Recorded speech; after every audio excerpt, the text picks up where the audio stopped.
Nós vamos estudar o capítulo 6 de Josué, só que, como eu disse para vocês no domingo, é impossível estudarmos o capítulo 6 de Josué de uma vez. E eu acredito que eu estaria sendo extremamente irresponsável em 40, 45 minutos, condensar esse capítulo de tal maneira que os irmãos pudessem ter um panorama superficial do capítulo. O capítulo é riquíssimo, riquíssimo, cheio de lições para nós. Então eu coloquei no coração dividir esse estudo em 2 ou 3 partes, para que nós possamos ser abençoados por tudo que esse capítulo vai nos ensinar. Aliás, irmãos, o livro de Josué é um livro riquíssimo, que tem nos ensinado lições profundas para a nossa vida. E eu gostaria de pensar então com vocês hoje sobre esse momento crucial na história do povo de Israel, quando eles vão possuir a terra prometida. Nós estamos até agora estudando capítulo por capítulo, e tudo até agora estava sendo preparado para esse momento. A conquista de Jericó, que era a primeira cidade a ser conquistada, e talvez aquela que estivesse mais fortalecida, fortificada, que constituía, talvez, não que as demais não fossem, mas talvez Jericó é aquela que se constituía no maior desafio para a conquista da terra prometida. E quando Deus, nós temos que entender algumas coisas para construir o enredo, o contexto do que está acontecendo aqui no capítulo 6. Quando Deus vai conversar com Abraão lá em Gênesis capítulo 15, e ele vai fortalecer a fé de Abraão, mais uma vez reafirmando a sua aliança com Abraão, lá em Gênesis, no capítulo 15. Veja só o que o Senhor vai dizer para Abraão. Gênesis 15, de 13 a 16. Então disse a Abrão: sabes de certo que peregrina será a tua descendência em terra alheia, e será reduzida à escravidão, e será afligida por 400 anos. Mas também eu julgarei a nação a qual ela tem de servir. E depois sairá com grande riqueza. Aqui Deus está falando do Egito. E tu irás a teus pais em paz, em boa velhice serás sepultado. E a 4ª geração, que é a geração comandada por Josué, tornará para cá. Agora preste atenção no que o Senhor vai falar para Abrão. Porque a medida da injustiça dos amorreus não está ainda cheia. Nós temos que entender, queridos irmãos, que o povo de Israel era um instrumento de Deus para juízo. Aquela terra de Canaã, repleta de povos, pelo menos 7 povos que habitavam naquela região, eram povos extremamente pagãos. Os deuses aos quais aquelas nações adoravam eram deuses cruéis. Por exemplo, naquela região era adorado um deus chamado Moloque. O deus Moloque era um deus de ferro fundido, com as mãos estendidas, e eles, os cananeus, eles colocavam fogo, lenha queimando no deus Moloque, e ele ficava quase que incandescente. Eles pegavam as suas criancinhas e jogavam as criancinhas naquelas mãos espalmadas em sacrifício ao deus Moloque. Isso acontecia. Eram pessoas extremamente más, perversas, cruéis, imorais. Algumas escavações antigas mostram desenhos de atos sexuais que eram cultos aos deuses dos amorreus, aos deuses dos cananeus. Então Deus disse para Abrão que a medida da injustiça deles ainda não estava cheia. Eles pecariam muito até o momento em que Deus enviaria o povo de Israel formado, constituído, para servir de juízo. Aquele povo levaria o juízo de Deus. Na verdade, cada conquista, cada batalha, era Deus julgando aqueles povos. Era Deus tratando o pecado daqueles povos. Nós temos que entender isso. E por que nós temos que entender isso? Porque senão nós teremos uma impressão de que o povo de Israel era tremendamente mau. Porque nós vamos ver que quando eles vão conquistar Jericó, eles vão matar todo mundo. Com exceção de Raabe e sua família, todos morreram. E lá a Bíblia vai dizer que eles mataram todos. Então Deus estava julgando aquelas nações. Uma outra coisa muito importante que nós temos que entender é o que Deus havia prometido para Israel. Veja só, Êxodo 23, 27. Deus disse assim: enviarei o meu terror adiante de ti, destruindo a todo o povo aonde entrares, e farei que todos os teus inimigos te voltem às costas. É por isso que o versículo 1 vai dizer o seguinte: ora, Jericó estava rigorosamente fechada por causa dos filhos de Israel. Ninguém saía nem entrava. Preste atenção, nós estamos falando aqui, escute, nós estamos falando de uma cidade que tinha aproximadamente 32 quilômetros quadrados de território. O que seriam 32 quilômetros quadrados? Ela tinha cerca de 8 quilômetros de comprimento e cerca de 4 quilômetros de largura. Era uma cidade, um porte interessante para aqueles tempos. Era a cidade mais antiga do mundo, já naqueles tempos. E Jericó tinha, ao redor de toda a cidade, muralhas com 10 metros de altura. E era dupla essa muralha. Era uma muralha externa e uma interna. E cada muralha com 5 metros de largura. Então era uma cidade extremamente fortificada. Mas uma cidade que estava também extremamente amedrontada por causa dos filhos de Israel. Eles estavam com medo dos filhos de Israel. Por quê? Porque conheciam aquele povo e sabiam quem era o Deus daquele povo. O que aquele Deus era capaz de fazer. Aquele povo teve experiências extraordinárias com Deus e tudo chegou ao conhecimento dos habitantes de Jericó. Tudo chegou ao conhecimento deles. Eles sabiam do que o Deus de Israel era capaz de fazer. Então eles se fecham. Eles estão com medo daquele povo. Eles estão amedrontados. Eles estão totalmente fechados. Porque eles têm medo do que pode acontecer. E a única maneira que eles têm para fazer isso é fechando seus portões. Ninguém entrava, ninguém saía. Aí eu fiquei pensando numa coisa. Irmãos, isso falou o meu coração de uma forma assim, tão direta. Sabe um grande problema do povo de Deus hoje? Porque hoje nós somos o Israel de Deus. O Deus que está conosco é o mesmo Deus que estava com aquele Israel. E sabe qual é o nosso grande problema hoje? Meus amados irmãos, nós não temos noção do poder, da força que nós temos. Nós somos um povo forte, um povo extremamente forte, só que nós não temos noção disso. É interessante que Jesus certa vez disse assim, quando ele estava edificando a igreja dele, Mateus capítulo 16, versículo 18, ele diz assim: edificarei a minha igreja, e as portas do inferno não prevalecerão contra ela. O que isso significa?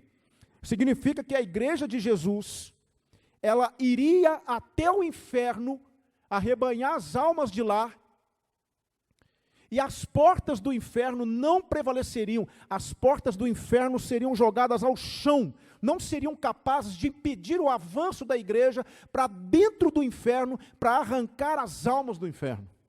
É isso Isso mostra a força e o poder que o povo de Deus tem. Vocês já pararam para pensar que se nós realmente estivéssemos de joelhos diante de Deus, orando e clamando, pedindo a Deus que nos desse Pará de Minas, dá para imaginar o que Deus faria através de nós?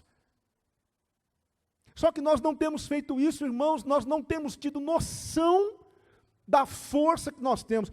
Um dos grandes homens do Evangelho, um dos grandes nomes do evangelicalismo na Escócia, foi John Knox.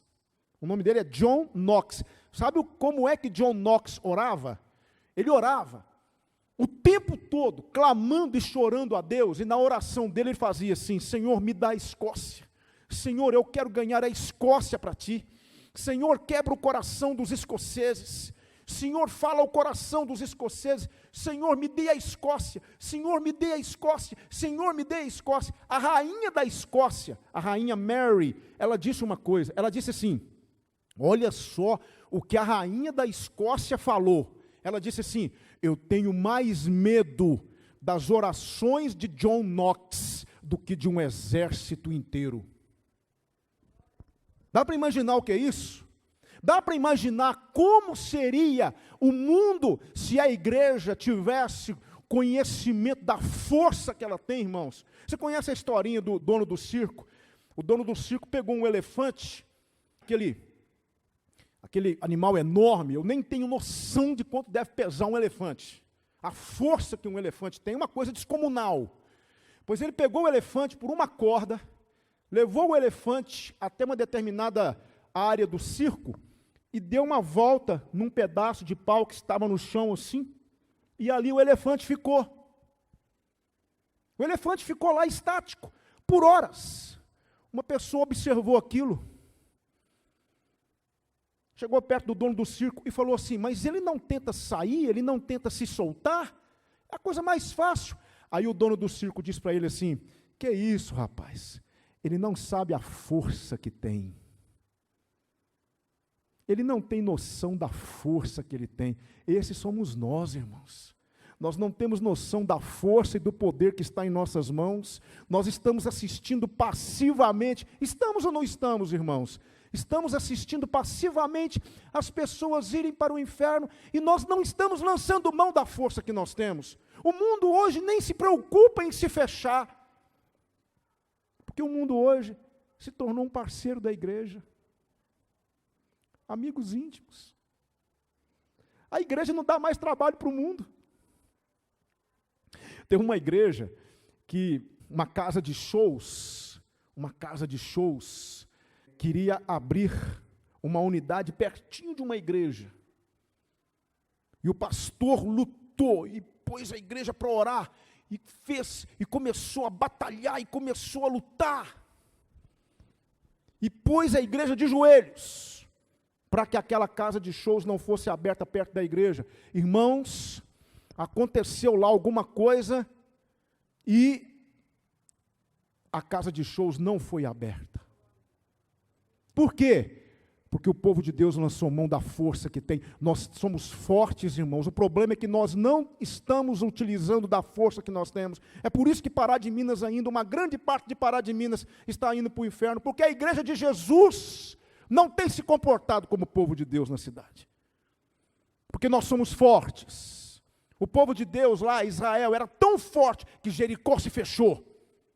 Jericó se fechou, ninguém entrava, ninguém saía. Aquele povo estava morrendo de medo do povo de Deus. Será que o mundo tem medo de nós?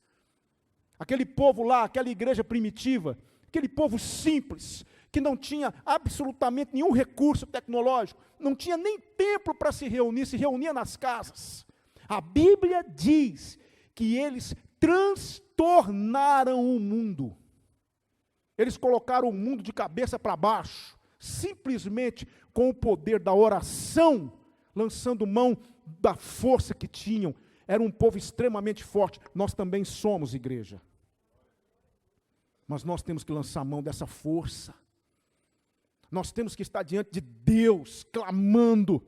Dizem que um cristão de joelhos vê mais do que um filósofo na ponta dos pés. Dá para imaginar isso? Eu não sei se você sabe, mas nós temos hoje na igreja, criamos um grupo na igreja de oração e intercessão. Um grupo que já conta com 19 pessoas, é isso? 19 pessoas? 19 pessoas. Esse exército está orando todos os dias, em horários determinados, clamando pela igreja. Tem gente intercedendo na hora dos cultos. Orando a Deus na hora dos cultos, pedindo a Deus. Se você de repente sentiu o desejo de participar, fale comigo. Mas irmãos, nós precisamos lançar mão da força que nós temos, porque não mudou. Naquele tempo quem se fechou foi Jericó. O mundo precisa olhar para a igreja, o mundo precisa orar para a igreja e parar de ver esse povo passivo que muitas vezes a igreja é, e ver na igreja um exército que dá trabalho. Nós temos que dar trabalho para o mundo, irmãos. Nós temos que fazer o mundo se fechar, com medo de nós, porque nós somos o povo do Senhor, nós somos o exército de Cristo. Então é isso que eu vejo aqui no versículo 1. Ora, Jericó estava rigorosamente fechada, não era uma cidadezinha não, era uma cidade exponencial.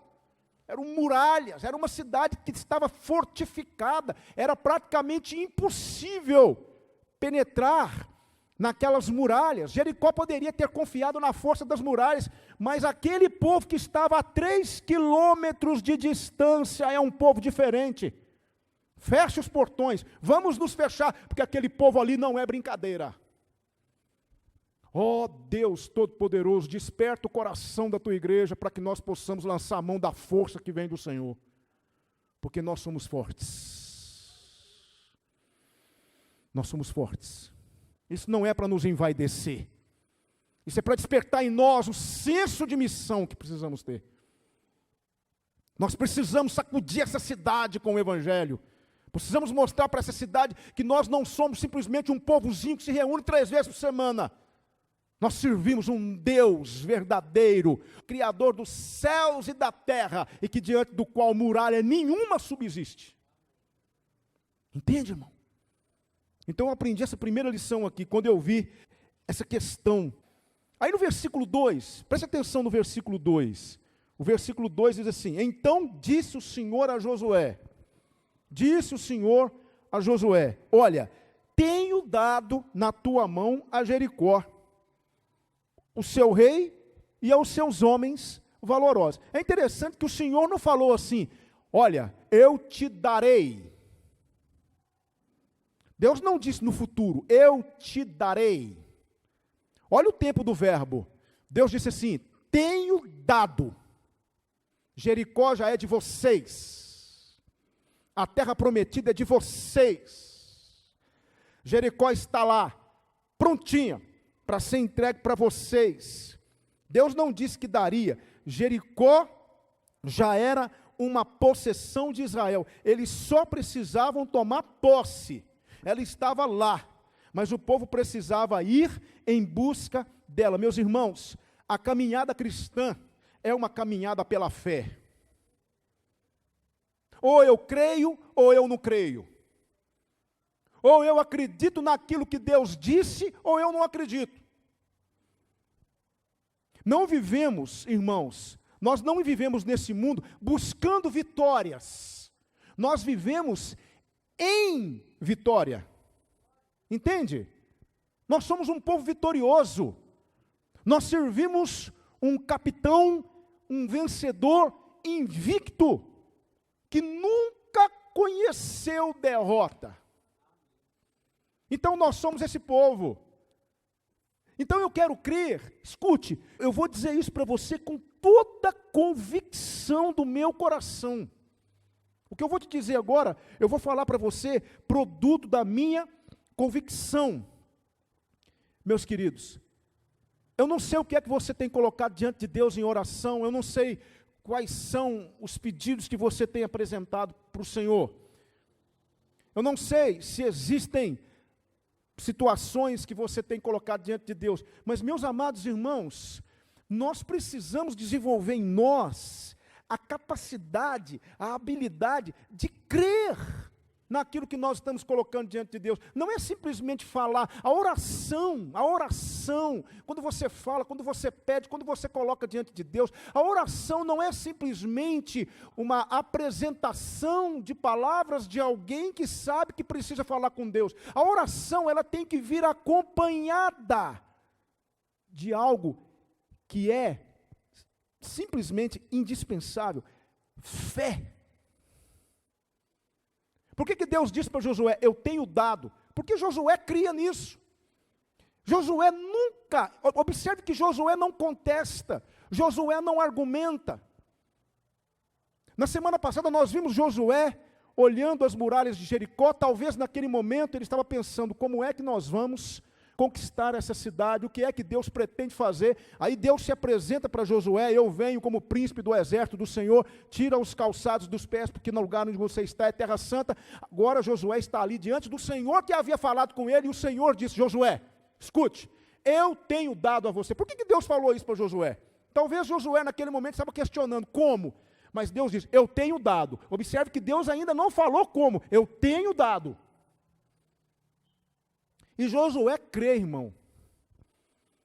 Eu não sei qual é a sua questão, mas nós precisamos, irmãos, desenvolver em nós essa fé real, verídica, essa fé que realmente agrade a Deus, porque a Bíblia diz que sem fé é impossível agradar a Deus. Deus não se impressiona com palavras bonitas, com palavras lisonjeiras. Deus não quer que você fique elogiando-o. Deus quer em você o seguinte: creia.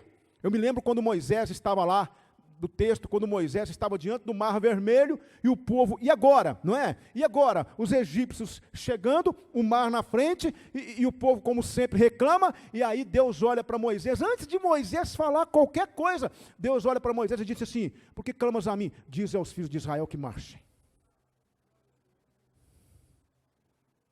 Marche. Mas como marchar? Tem um mar na nossa frente, marche, e tu levanta a tua vara.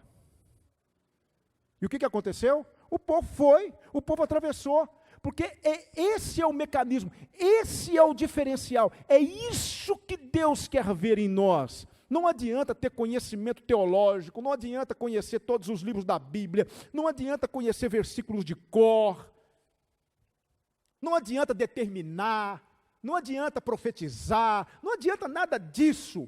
O que Deus quer é o seguinte: creia. Você olha para a Bíblia e você vê inúmeras promessas de Deus para nós. Por que nós não estamos colhendo? Por que nós não estamos recebendo? Por que nós não estamos usufruindo?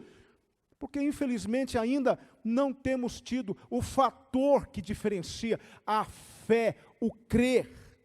É importantíssimo que nós creiamos, que nós entendamos que se Deus disse que vai fazer, Ele vai fazer. Se o Senhor falou, as portas do inferno não vão prevalecer.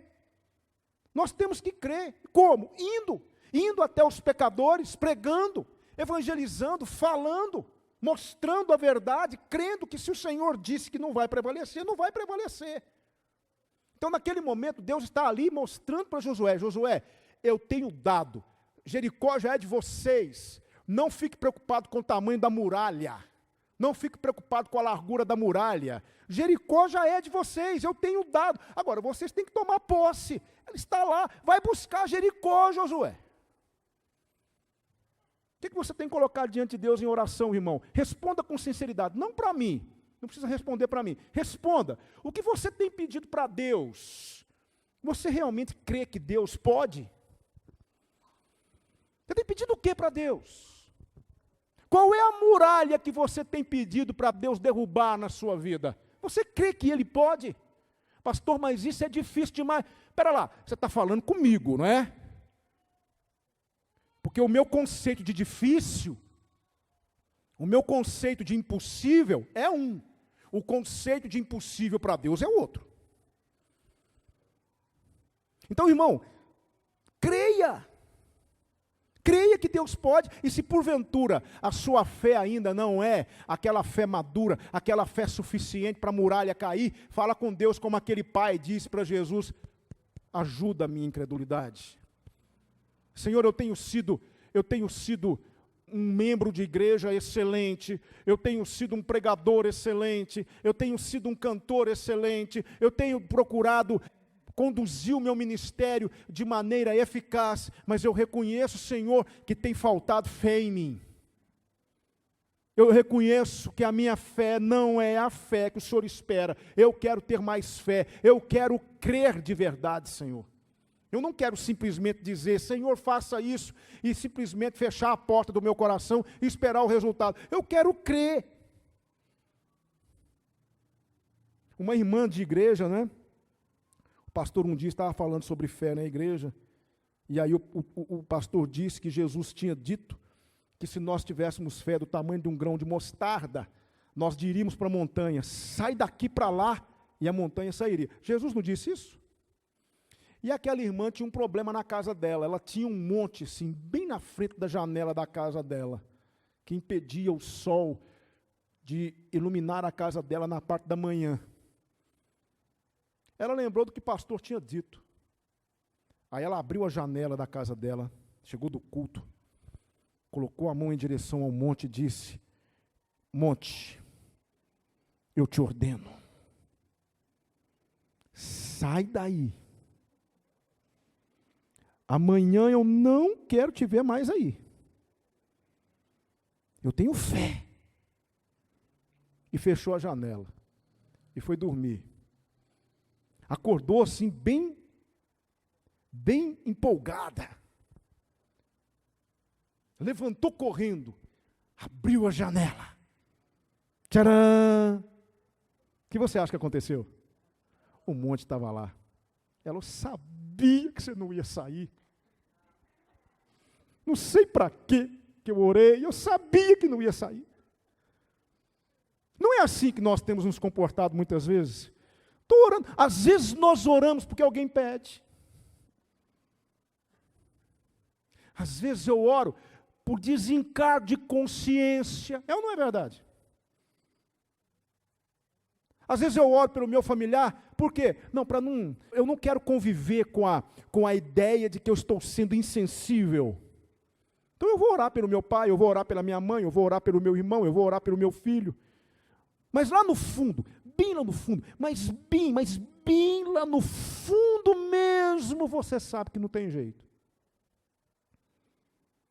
Talvez você nem perceba, mas bem lá no fundo, lá no fundo do seu coração, alguma coisinha diz para você assim, é perda de tempo, é perda de tempo, é perda de tempo, é perda de tempo, é perda de tempo. Não vai acontecer, é difícil, isso aí não tem jeito. Mas a gente ora assim mesmo, né? E aí passa um tempo, passa 2, passa 3, as coisas não acontecem. Você nem lembra mais de orar, por quê? Porque não houve fé por trás da sua oração. Entenda que o Senhor diz para Josué, eu tenho dado Jericó para você, as muralhas lá imponentes, nenhum tijolinho ainda tinha caído, tudo imponente. 4 quilômetros de largura, 8 quilômetros de comprimento, portões fechados, soldado para tudo quanto é lado. Mas Deus disse, essa cidade é de vocês. E o que Josué fez? Senhor, fala sério, Senhor. O Senhor vai me fazer passar vergonha na frente desse povo. Foi isso que Josué fez? Não, ele creu. Por isso que a Bíblia diz que a fé é o firme fundamento das coisas que não se veem e a prova das coisas que se esperam. Isso é fé. É essa fé que nós precisamos ter no coração. Fé não é crendice. Fé não é simplesmente teologia. Fé é algo que realmente faz a diferença diante de Deus. É isso que nós precisamos pedir ao Senhor que coloque no nosso coração. Porque nós estamos cheios de conhecimento teológico, mas tão vazio de fé. Então, irmãos, fé é isso. Nós precisamos ter fé no nosso coração e confiar naquilo que o Senhor diz. Aí, a palavra de Deus vai nos dizer aqui, versículo 3, Vós, pois, todos os homens de guerra, rodeareis a cidade, cercando-a. Olha só, Deus está dando agora para Josué as diretrizes. Deus está mostrando para Josué como é que ele vai vencer a cidade. Deus está mostrando para Josué o seguinte: Josué, eu tenho dado Jericó na sua mão. Agora preste atenção. Você vai fazer o seguinte: todos os homens de guerra rodeareis a cidade, cercando-a uma vez. Assim vocês vão fazer por 6 dias. E 7 sacerdotes levarão 7 buzinas de chifres de carneiros adiante da arca. E no 7º dia, rodeareis a cidade 7 vezes. E os sacerdotes tocarão buzinas. E será que, tocando-se prolongadamente a buzina de carneiro, ouvindo voz o seu sonido, todo o povo gritará com grande brado, e o muro da cidade cairá abaixo, e o povo subirá por ele, cada um em frente de si. Preste atenção no que está escrito aqui. Irmão, sinceramente, posso compartilhar algo com vocês? 10 metros de altura cada muralha, alicerces extremamente robustos, cada muralha com 5 metros de largura, 2 muralhas, rodeando a cidade inteira, 32 quilômetros quadrados. Vocês acham que aquela cidade, aquele muro ia cair com o barulho dos passos, das marchas dos israelitas, 6 dias na semana, e no 7º dia, rodeando 7 vezes, e o povo gritando? Vocês acham realmente que isso seria suficiente para derrubar uma muralha daquela imponência? Claro que não.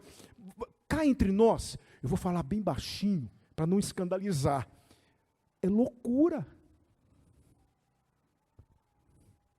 É loucura. Que coisa estranha. De vez em quando, Deus tem isso. Se escandaliza com o que eu estou dizendo, não? De vez em quando acontecem algumas coisas que a gente fica pensando: como assim? São as, entre aspas, loucuras de Deus. É ou não é? Deus não faz isso de vez em quando. Quer ver uma coisa? Preste atenção. Paulo, fanático, violento, um homem extremamente violento, mandou matar cristãos, arrancava os cristãos das casas pelos cabelos, entregava nos tribunais.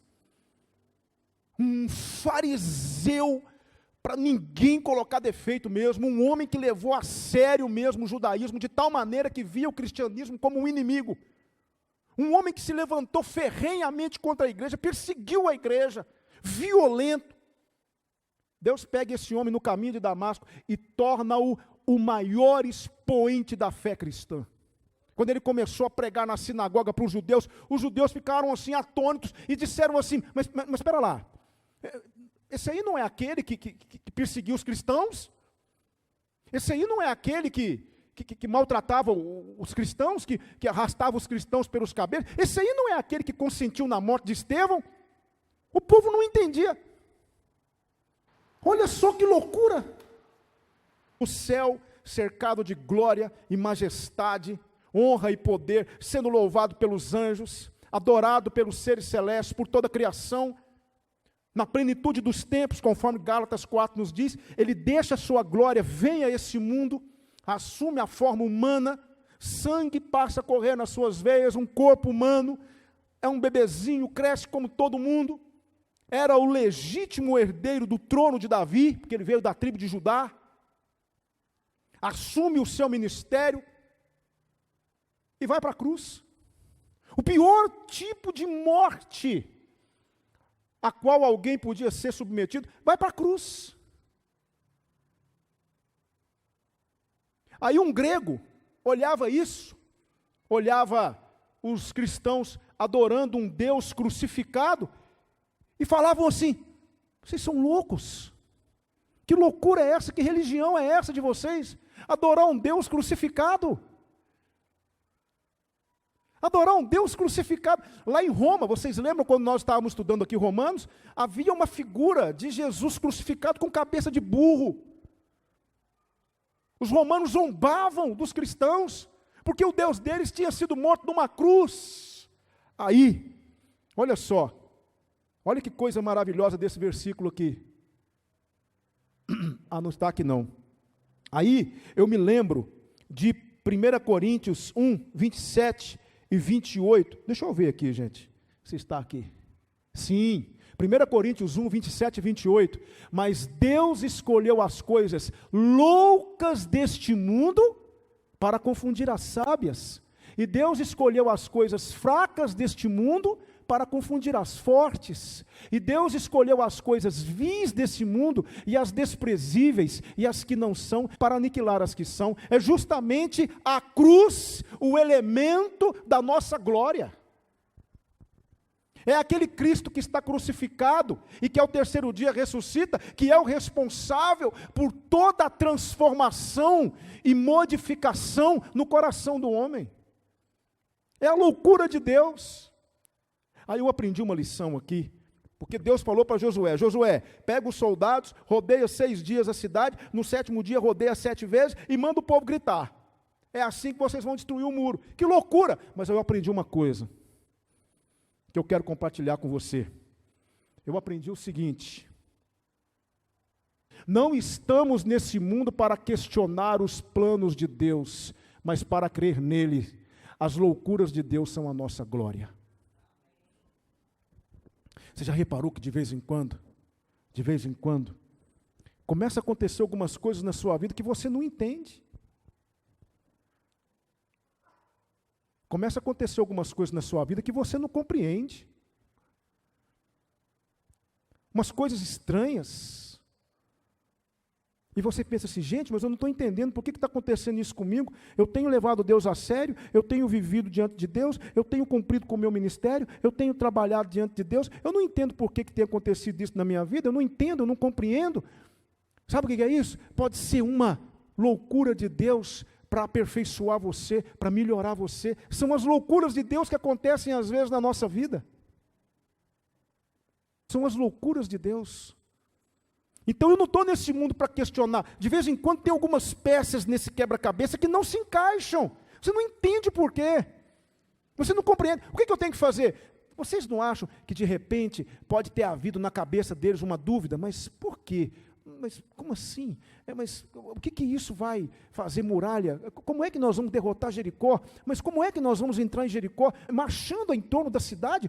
Mas como assim? O povo talvez até tenha tido algumas interrogações no coração, mas o povo resolveu: isso aí é com Deus. Se Deus mandou, vamos fazer e vamos deixar o resultado com Ele. Talvez algumas peças não se encaixem na sua vida, mas confie, porque Deus sabe o que está fazendo. E tem uma coisa: Ele é o Senhor, Ele não tem que ficar dando satisfação para mim, para você, do porquê disso ou do porquê daquilo. Ele faz e eu tenho que crer. Ele é o Senhor. Ele é o Senhor. Às vezes Ele muda situações, às vezes Ele nos coloca diante de outras situações. Vamos pensar bem: por que Deus permitiu que a luz acabasse domingo passado, sendo que nós tínhamos nos preparado e muito para oferecer um louvor para Ele com as nossas crianças? Sabe-se lá por que Deus permitiu? Vai falar que você não ficou com essa interrogação na cabeça. Não, mas logo hoje. Ensaiamos tanto, nossas crianças ensaiaram tanto, nossas crianças se prepararam tanto, nossas crianças estavam tão empolgadas, tão entusiasmadas, tudo prontinho. Eu fui lá atrás, aquela coisa linda, todas elas com aquelas becazinhas vermelhas, com barrado branco, todas felizes da vida. De repente Deus deixou a luz apagar, não sabemos o porquê, parece loucura, mas Deus é Deus. Foi uma experiência para mim, eu nunca tive uma experiência daquela de domingo. Mas Deus é Deus, Deus sabe o porquê. Não é assim que acontece na nossa vida às vezes, você não entende por quê, gente. por que Deus não fez alguma coisa ali? Por que Deus não fez alguma coisa lá? Que loucura! A gente acha que Deus vai agir de um jeito e Deus age de outro. São as pecinhas no quebra-cabeça que não encaixam de jeito nenhum. Mas Deus sabe o que está fazendo, irmão. E Deus disse, vocês vão rodear a cidade 6 dias. No 7º dia, 7 vezes. O povo vai gritar, os sacerdotes vão tocar as buzinas e a muralha vai cair. Isso é impossível. Para quem? Para nós, mas não para Deus. Porque Deus não quer que você fique questionando a maneira dele agir. Deus quer que você confie no que ele está fazendo, por mais louco que pareça. Porque tem hora que é loucura mesmo. Veja bem, Deus pega um rei chamado Ciro, um homem ímpio, pagão. Esse homem derrota Nabucodonosor, assume Babilônia e baixa um decreto autorizando o povo judeu a sair do cativeiro babilônico e voltar para Jerusalém. Um ímpio. Você conhece aquela história daquela senhora que precisava de uma cesta básica? Você conhece? Ela precisava de uma cesta básica. Uma mulher muito simples, estava passando por um período difícil, vai e liga para uma rádio. Não, aqui é a fulana de tal, eu estou passando por uma dificuldade aqui na minha vida agora, e eu estava precisando, se alguém aí puder me doar uma cesta básica, vai ser muito bom. Ah, é tal. Não, então tá joia. Deus abençoe sua vida. Era uma mulher que temia a Deus, que conhecia Deus, crente em Jesus Cristo. Quando foi um dia, um satanista, um servo do diabo, ouviu o pedido na rádio e sabia que aquela mulher era crente. Ele falou assim, eu vou lá, eu vou levar a cesta básica para ela e vou dizer para ela que Satanás mandou. Vamos ver o que essa mulher vai dizer. E assim ele fez. Quando ele chegou na casa dela, ela estava cantando louvores a Deus. Ele, é hoje. Tocou a campainha, a senhora foi lá atender. Quando ela atendeu, pois não, tudo bem com a senhora? Foi a senhora que pediu uma cesta básica na rádio, tal, no dia tal. Foi. Pois é. Aqui, tem uma cesta aqui para a senhora, caprichada. Sabe quem mandou? Não. Foi Satanás. Satanás mandou para a senhora. E eu vim aqui trazer, com maior alegria, olha o que Satanás está fazendo para a senhora. Ela olhou para o céu e falou assim, oh Deus, muito obrigado, Senhor. Aí aquele satanista falou assim, foi Deus não, senhora, foi Satanás. Ela falou assim, meu filho, quando Deus manda, até Satanás obedece.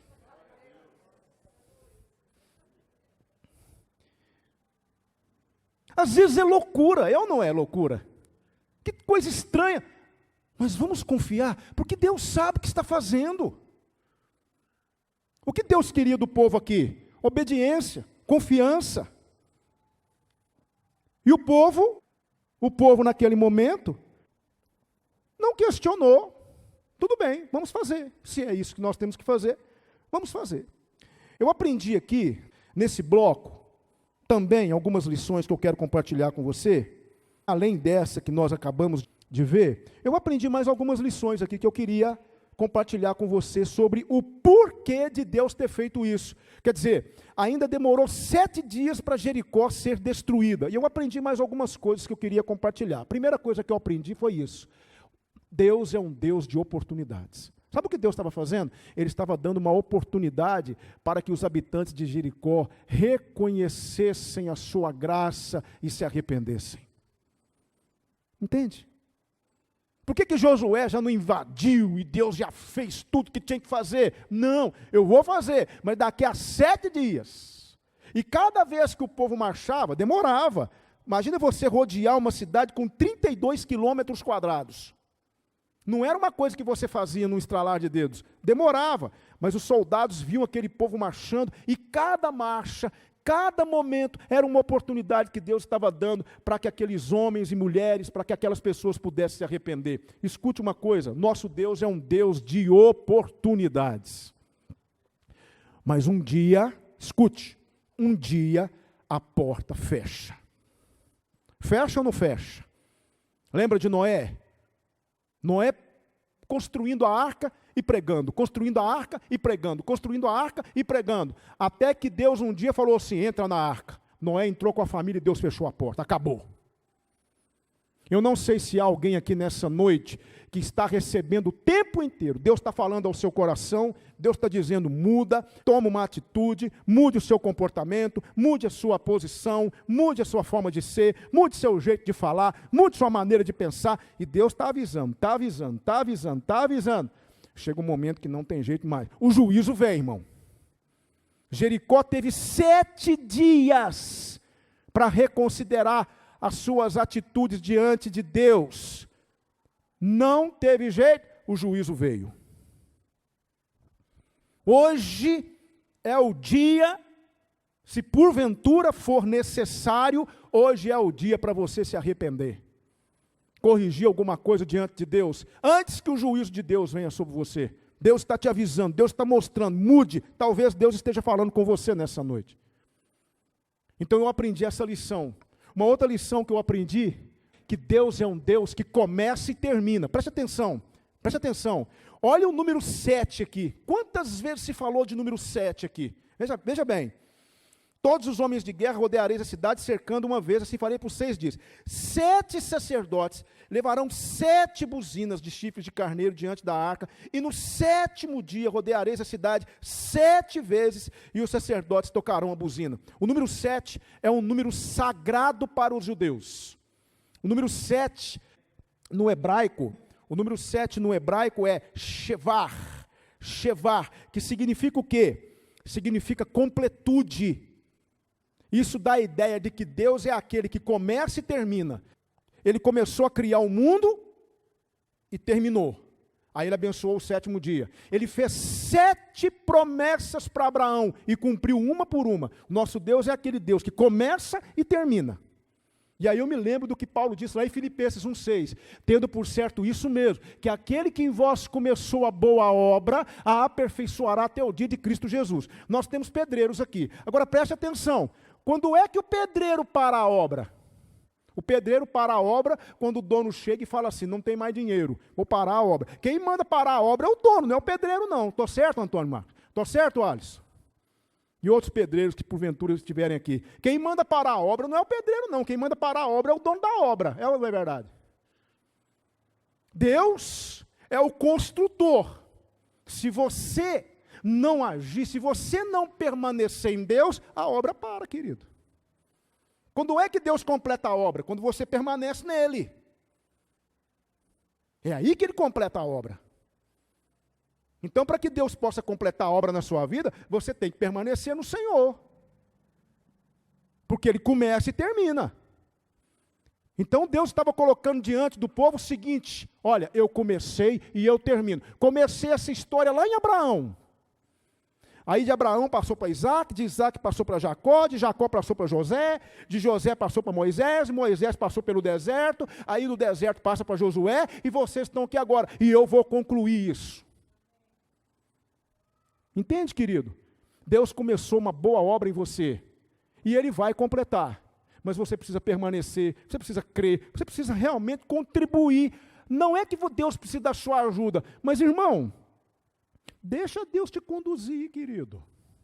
Deixa Deus completar na sua vida o que Ele começou. Eu aprendi essa lição aqui. Essa lição muito importante. E aí nós concluímos a partir do versículo 6. Depois que Josué ouviu, preste atenção nisso que é muito importante. Depois que Josué ouviu as recomendações de Deus, Josué, ele obedece. Olha só o que Josué diz. Josué, filho de Num. Josué, filho de Num, chamou os sacerdotes e disse-lhes, levai a arca da aliança, e 7 sacerdotes levem 7 buzinas de chifres de carneiros adiante da arca do Senhor. E disse ao povo, passai e rodeai a cidade, e quem estiver armado, passe adiante da arca do Senhor. Assim foi que, como Josué dissera ao povo, os 7 sacerdotes, levando as 7 buzinas de carneiros adiante do Senhor, passaram e tocaram as buzinas, e a arca da aliança do Senhor os seguia. E os homens armados iam adiante dos sacerdotes, que tocavam as buzinas, e a retaguarda seguia após a arca. Andando e tocando as buzinas iam os sacerdotes. Porém o povo, Josué tinha dado ordem, dizendo: não gritareis, nem fareis ouvir a vossa voz, nem sairá palavra alguma da vossa boca, até o dia em que eu vos diga: gritai. Então gritareis. Eu quero pensar com você numa coisa muito importante.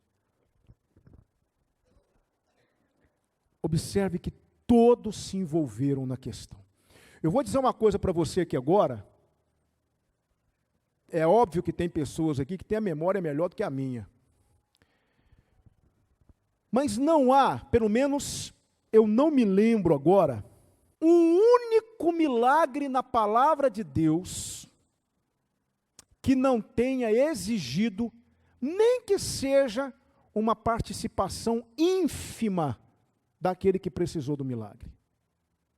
Preste atenção. Jesus alimentou uma multidão de 5.000 homens, porque o verbo grego ali, a palavra grega ali é homem, no gênero, homem, sem contar mulheres e crianças. Então era uma multidão muito maior. Jesus alimentou 5.000. Mas um rapazinho teve que fazer o quê? Entregar 5 pães e 2 peixes. Jesus ressuscitou um morto com 4 dias que ele havia morrido. Mas os homens tiveram que fazer o quê? Tirar a pedra. Jesus curou o cego Bartimeu. Mas Bartimeu teve que fazer o quê? Gritar: Jesus, filho de Davi, tem misericórdia de mim. Jesus curou um paralítico em Cafarnaum. Mas eles tiveram que fazer o quê? Abrir o telhado e descer o paralítico pelo telhado. Jesus curou a filha de Jairo, mas ele teve que fazer o quê? Sair da casa dele, passar por cima dos seus preconceitos religiosos e ir até Jesus. Jesus curou o fluxo da mulher, mas ela teve que fazer o quê? Ela teve que se cobrir, arriscar a vida, ir pela multidão e tocar na orla do manto dele. Então Deus faz o milagre. Milagre é com Deus, mas não significa isso que eu tenho que cruzar os braços. Existe uma parte nesse processo que cabe a você. Você quer que as muralhas caiam na sua vida? Qual é a muralha que está de pé na sua vida que precisa cair? Então entenda o seguinte: deixa a muralha com Deus. Mas entenda que você tem que fazer alguma coisa. Porque Deus não é nosso empregadinho. Entende? Deus não é nosso empregadinho. Deus não vai colocar você sentado numa rede enquanto Ele trabalha. Não, existe algo que você precisa fazer. O salmista diz lá no Salmo 27 o quê? Uma coisa pedi ao Senhor e a buscarei. O que Davi queria? Davi disse assim: uma coisa pedi ao Senhor e a buscarei, que possa morar na casa do Senhor todos os dias da minha vida, para contemplar a formosura do Senhor e inquirir no seu templo. O que Davi queria? Davi queria ir para Jerusalém, estava fugindo de Saul, queria ir para Jerusalém. Eu quero estar na casa do Senhor, eu quero estar de volta, e eu vou buscar isso. Sabe, irmãos, eu fico imaginando o seguinte, me permita dizer isso. Deus olha para Josué e fala assim: Josué, deixa as muralhas comigo. Eu vou derrubar essas muralhas. Não tem muralha que fique de pé diante de mim. Agora, marchar é com vocês. Carregar a arca é com vocês. Gritar é com vocês. Vocês vão fazer isso e o resto é comigo. Nós precisamos entender isso, irmãos. Senão não cairão as muralhas diante de nós. Porque Deus não é nosso empregado. O servo aqui somos nós, não ele. Deus é Deus. E tem uma parte no processo que cabe a mim. Porque eu aprendo aqui que aquele povo não ficou de braços cruzados. Todo mundo se envolveu. Josué foi lá, Josué falou para o povo, todo mundo rodeando a cidade, homens de guerra, soldados marchando, sacerdotes carregando a arca. Imagina o que é carregar uma arca 7 vezes ao redor de uma cidade com uns 32 quilômetros quadrados. O peso que isso deve ter dado nas costas daqueles sacerdotes. Mas rodearam. Existe uma parte no processo que é sua, meu irmão. Eu falei isso essa semana para uma pessoa. Falei, a pessoa falou, eu estou tão doente, eu estou isso, eu estou aquilo. Eu falei assim, olha, se você não for no médico, se você não fizer o que você tem que fazer, não adianta orar. Porque nós não somos, irmãos, nós não somos donos de Deus. Somos pessoas que recebem a sua benevolência. Entende? Então aqui, queridos, eu aprendi isso. Eu aprendi que nós precisamos entender qual é a nossa parte no processo. Qual é a nossa parte no processo? Qual é a sua parte no processo? Tem muralha para cair na sua vida? Deixa a muralha com Deus. Mas qual é a parte no processo que cabe a você? E a última lição que eu aprendo aqui, encerrando, se queremos derrubar nossos muros, precisamos nos submeter à vontade de Deus. Nada funciona mais do que obediência. Deus deu a ordem. Vocês vão fazer isso, isso, isso e isso. E o povo obedeceu e fez literalmente o que o Senhor havia dito para fazer. E as muralhas caíram. Nós temos geralmente muitas muralhas dentro de nós que precisam ser derrubadas. Existe a muralha do medo, alguns têm a muralha do medo, outros têm a muralha da incredulidade. Talvez uma grande muralha que esteja de pé na sua vida, a muralha da apatia, da indiferença. São muralhas que precisam cair na nossa vida. Mas para cada muralha que precisa ser derrubada, você precisa obedecer a Deus. Precisamos obedecer a Deus. Precisamos realmente entender quem é quem nessa história. Se o Senhor está mandando você mudar uma atitude hoje, mude. Se o Senhor está mandando você tomar uma atitude que você não tomou, tome. Se o Senhor está falando para você mudar algum tipo de comportamento, mude. Faça, meu irmão, o que o Senhor está mandando você fazer e veja as muralhas caírem. Tem uma frase que eu quero compartilhar com você, encerro. A frase é o seguinte: mesmo entre os apóstolos do passado, havia uma hierarquia. Paulo, por exemplo, disse, eu sou o menor dos apóstolos. Alguns apóstolos são maiores, outros menores. Esta ordem não foi estabelecida pelo homem, todavia, cada um precisa saber onde foi colocado. Sabe onde nós fomos colocados nesse processo? Lá atrás. Mas lá atrás. Quem está na frente é o Senhor. Mas nós não fomos retirados de cena.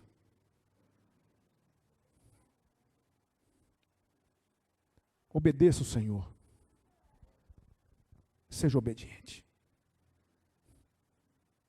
Então eu gostaria nesta noite de encerrar perguntando para você: existe alguma muralha na sua vida para cair? Você tem orado a Deus para que muralhas caiam? Qual é a muralha que você tem pedido a Deus? Senhor, essa muralha está grande demais, é muita pedra.